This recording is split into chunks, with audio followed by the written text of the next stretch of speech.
Well, Mr. President, welcome back. Welcome back to Washington. Welcome back to the White House, and it's a pleasure to have you. And we were together in Israel, and we're together again today. We've got a lot to talk about. And my love for Israel is deep-rooted and long-lasting. And as I often said, if there wasn't Israel, we'd have to devil it. But 75 years. 75 years. It's hard to believe. It's hard to even remember about 2/3 of us. And this is a friendship I believe is just simply unbreakable. Unbreakable. And together, working to bring more stability and integration in the Middle East, and a lot of hard work. We got a lot more to do, but there's progress. Last year, we convened the largest gathering of Arabs and Israelis in a decade at the GEF Forum. And we resolved the maritime boundary dispute between Israel and Lebanon, which people thought could never happen. We opened up an airspace for Israel and over Saudi Arabia and Oman after I had a little visit there. And we brought Israelis and Palestinians together at a political level in Aqaba and as well as Sham.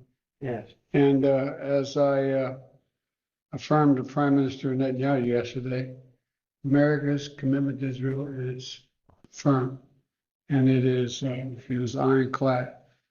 And we're committed as well to ensure that Iran never acquires a nuclear weapon. So we got a lot to talk about, but again, well. Thank you, Mr. President. It's wonderful to see you again. I bring a message of greeting and gratitude on behalf of the people of Israel, the entire nation of Israel, from all sides of the political spectrum, all expressing great friendship and gratitude to you. As you said, it's almost a jubilee since you entered politics, and you've always stood by the state of Israel, the people of Israel, in so many issues.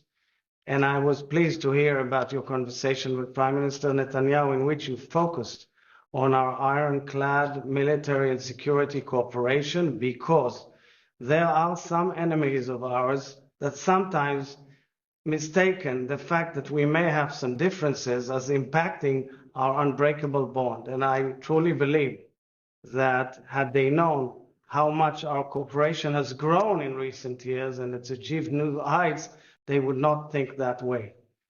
I also want to thank you, Mr. President, for pursuing more and more cooperation and integration in the region, for finding and looking for further partners for peace with Israel, and for cooperating on so many regional issues together. And finally, Mr. President, I know you have mentioned, and we will discuss that as well, the internal Israeli situation. As you know, I'm here and I'm happy to be here because tomorrow I will be speaking in front of a joint session of Congress, especially devoted to celebrating Israel's 75th independence.